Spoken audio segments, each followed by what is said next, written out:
make it into the classrooms and as quickly as possible. So the purpose tonight is to share these strategies with all of you and with the de Blasio transition team.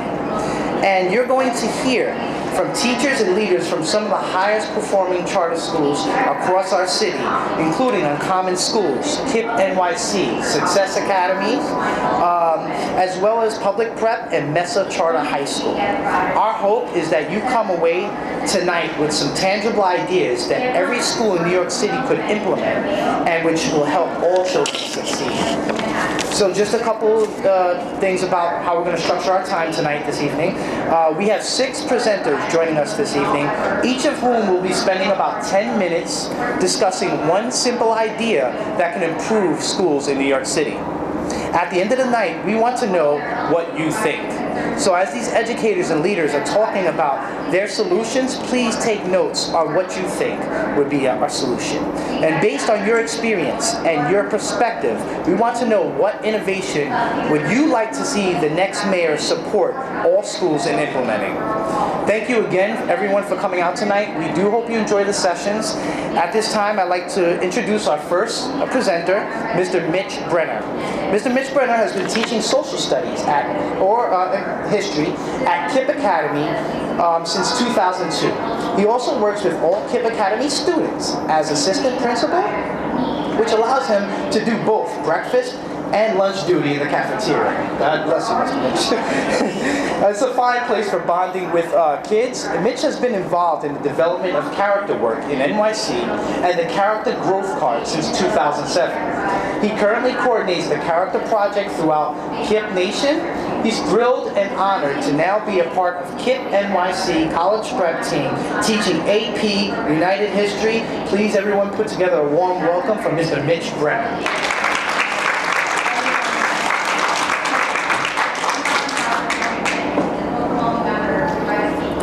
They told me I could move around, so I'm gonna do that. I'm a former stand-up comedian, so this is just fine. Got no problem with that. And since I'm moving around, apparently I'm getting clipped. I think the thing that I want to talk about in terms of what we focus on is the idea of turning schools into positive places. And our character work has focused on a number of things over the course of the last 6 years, but we feel like we're really hitting something. We're hitting a stride now with this idea that we call PERMA, which we think are the 5 elements that create a positive institution.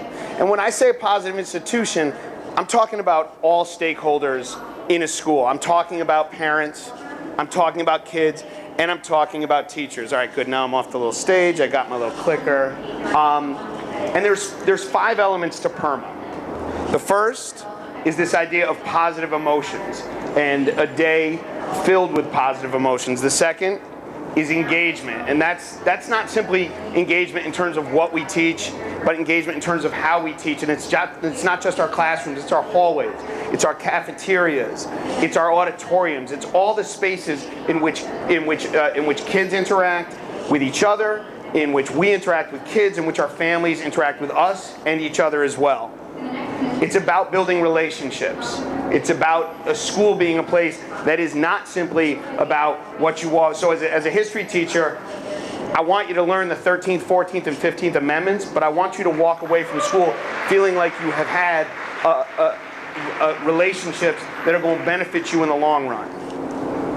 It's about giving each day meaning, and it's about each day, each kid feeling like they've had a sense of accomplishment.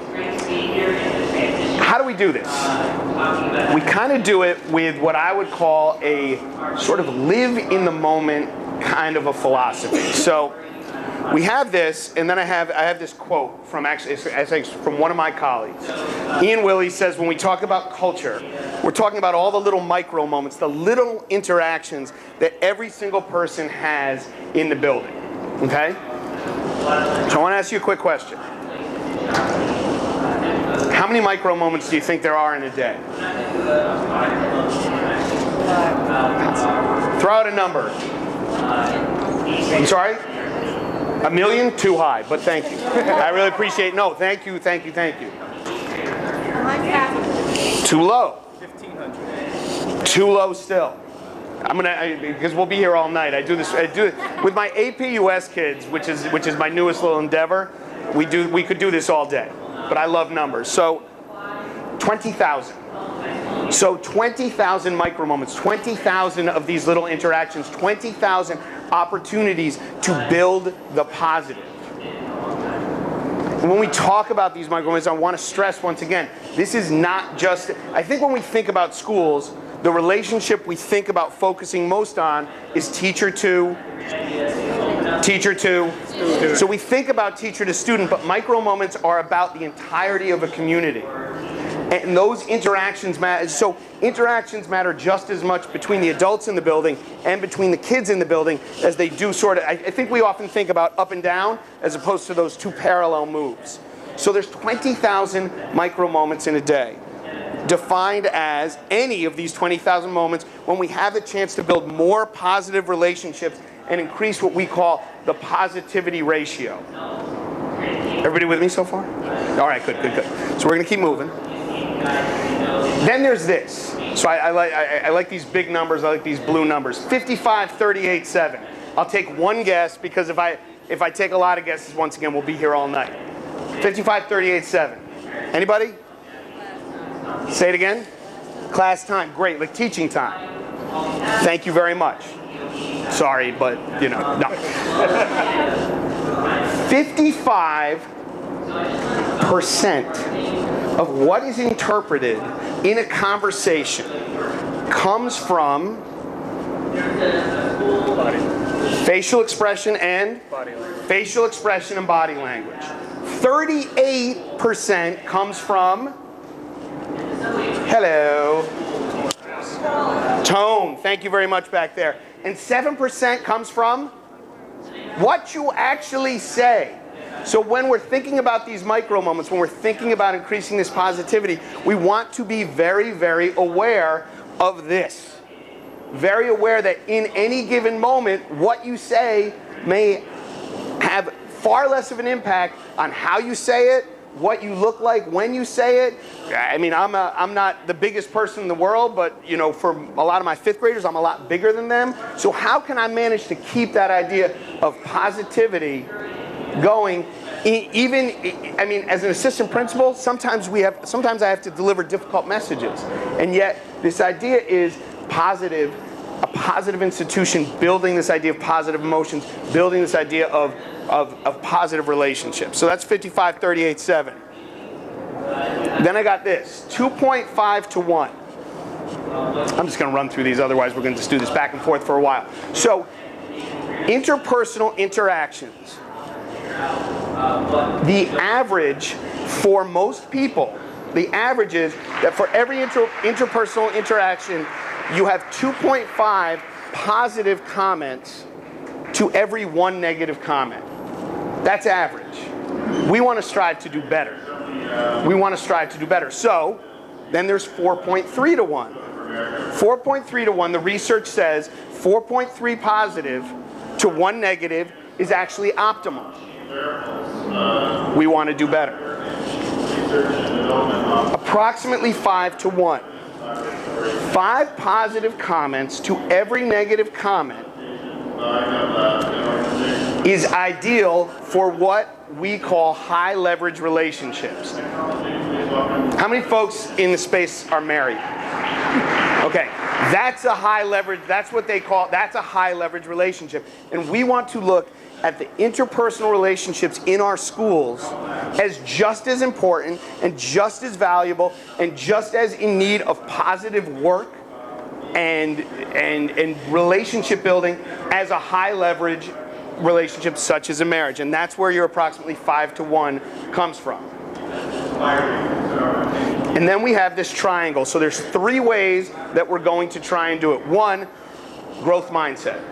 Folks are familiar with Carol Dweck's work? Anybody familiar with Carol? Yeah, so it's the idea of how communicating with a growth mindset. I'm actually going to come back to that one. That's the one I want to focus on a little bit at the end.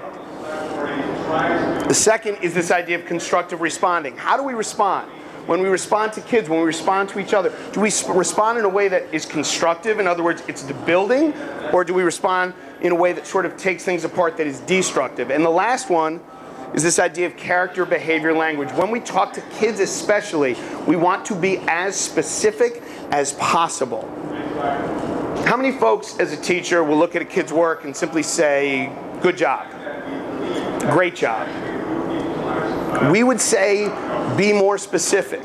Look down at a kid's work and say, wow, I can really see that you worked really hard to finish what you started. You know what? I saw you were struggling, and yet you have completed this work. As specific as possible. It's going to be a surprise. 3 parts of growth mindset. When we talk to kids, we want to talk to them about their effort. We want to talk to them about using good strategies. So identifying not just that it's a good job, but what did you specifically do? Because if we identify for a kid what they specifically did, the hope is that they can do what?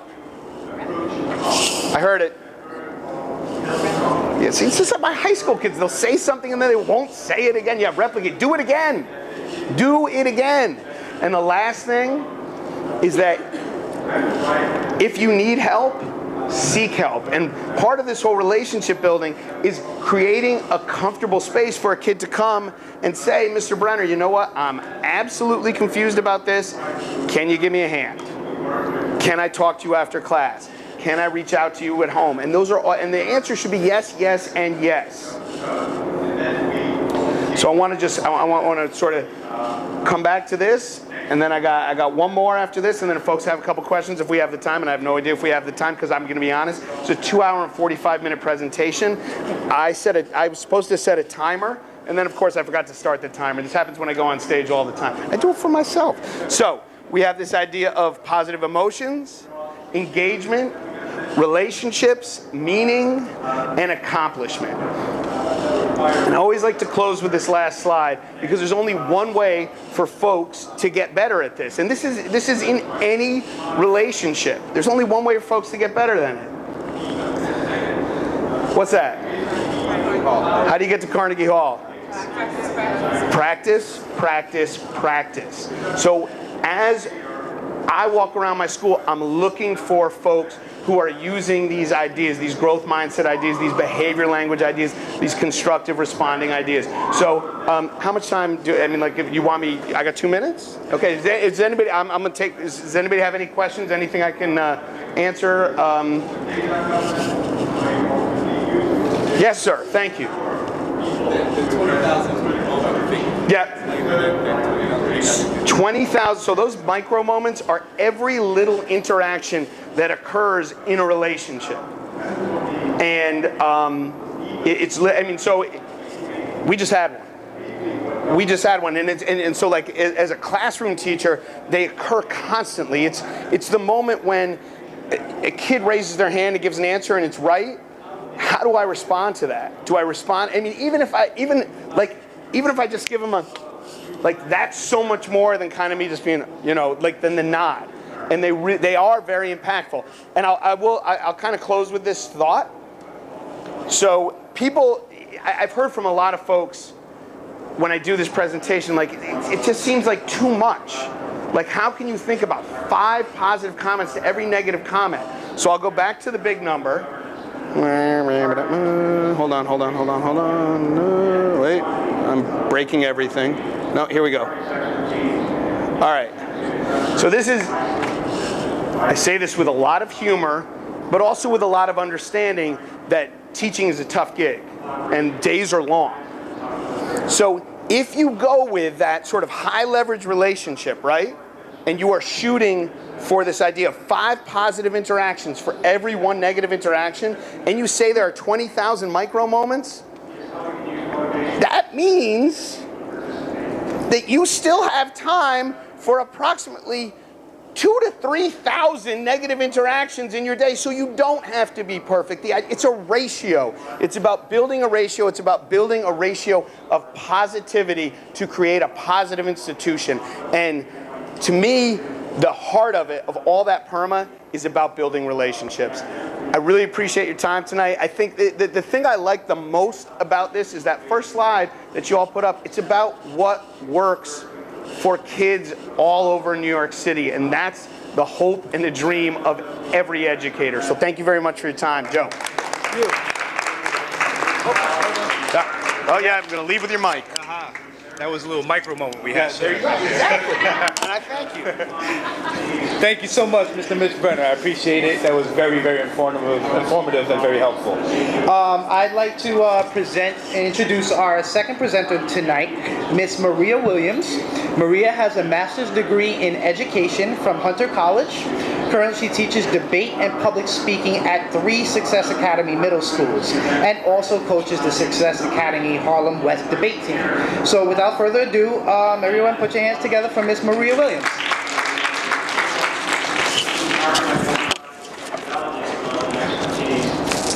Unfortunately, I was not a stand-up comedian in my prior life, so I will not be able to do what Mitch did. But I did prepare some remarks about, should I put this on? Here. Sort of about what I do and how it relates to the topic at hand. So one of the most exciting things about charter schools is the ability for school leaders to analyze what works at some of the best schools and bring that knowledge, that practice, or the curriculum to schools that serve communities that have seen really generations of marginalization. So it's an exciting time to be working in education, particularly at the charter network where I teach, Success Academy. The scholars, as we call them, they really enjoy a very rich, varied curriculum. So at the elementary school level, just to give you an idea, our scholars have chess, science 5 days a week. They have frequent field studies to some really amazing places, art, music, and sports. At the middle school level, where I teach, we start in 5th grade, and our scholars, we add to those elements that we already have in place some additional curricular classes as part of their school day.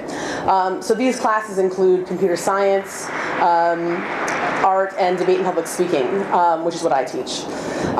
Additionally, these scholars, they choose from a variety of electives each marking period. So some of our most popular electives are sports teams, debate team, podcasting, musical theater, and art. Choice is a very important for students at this age.